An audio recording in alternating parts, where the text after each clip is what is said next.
Hi guys, in this tutorial I'll show you how to use the genome browser built into GeneProf.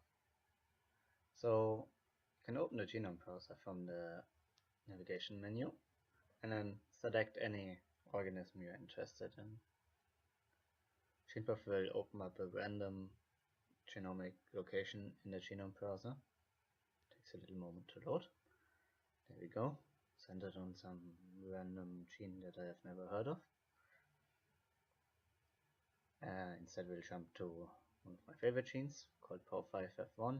That's a master transcription factor in stem cells. So what I've done there is I've just entered the name of the gene into the gene search box and then clicked it in a little drop-down menu that popped up after a little while. Alright, so this is POR5F1. Consists of 1, 2, 3, 4, 5 exons. It says here a little plus, that means that it's located on the plus strand, so transcribe from left to right. I zoom out a little bit, and then I can add some additional data.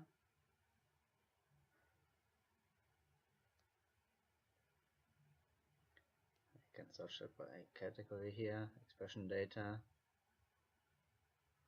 I can search them as cell type, stem cells, sort the data, and then just add some expression data from the study that was reanalyzed in GeneProf. You can change the colors associated to the plots.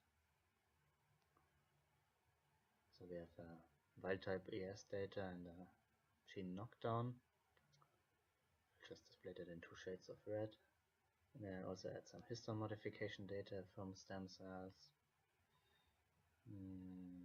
Something for H3K4ME3. Yeah, I just add this one. Maybe also H3K27ME3, repressive mark. I've already added this one before. And then just for comparison, I'm also going to add some fibroblast data for the same histone mark. Change the color so we can distinguish it easily.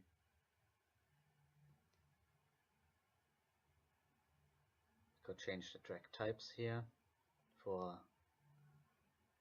RNA-seq data we typically use what I call all-vic. That means we'll add up the total number of all the reads, including duplicates, that were aligned to the same genomic position to create a genomic coverage profile. While for ChIP-seq data we use distinct vic by default, which means we won't consider any duplicates.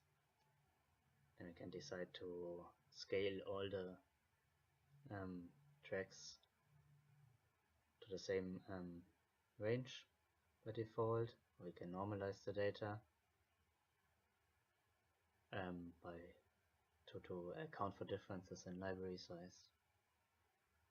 And there's a whole number of other customization options that you might want to explore.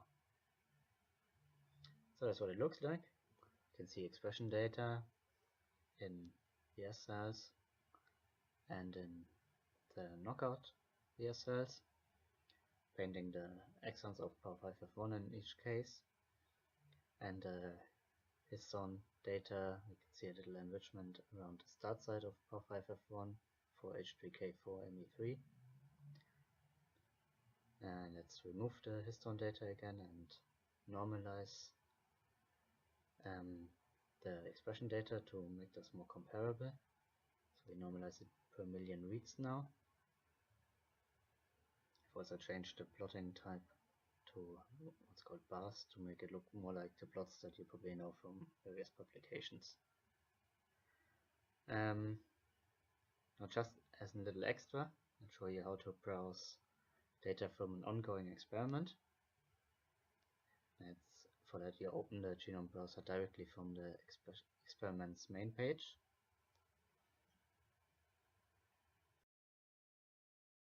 So it takes a little moment to load again. Some random genome section has been opened there. Anyway, we now see in the track selection, apart from the public data, there's also a category available from this experiment that includes ChIP-seq binding peaks that were detected in my current study. I can select a struct type named regions and then select the various factors contained in this ChIP-seq peak dataset that I'm interested in. I'll jump to a gene that has been of some relevance in the study I've opened, GATA1, and open a genomic region around that, zoom out a bit.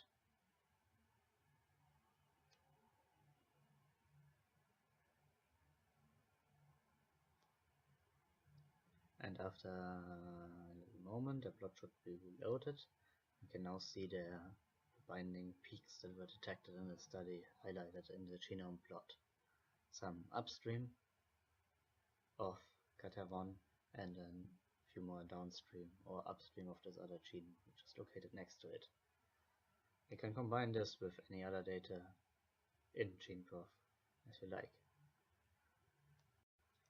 Lastly, let me just mention that if I was logged in at this point, I could save the genome browser session and then open it back up later on. And also you see there's a little cartoon at the bottom of the page that demonstrates that my old genome browser session is still open, so I can just jump back to that. Okay, that's all I wanted to show you this time. I hope you have enjoyed this tutorial. See you next time.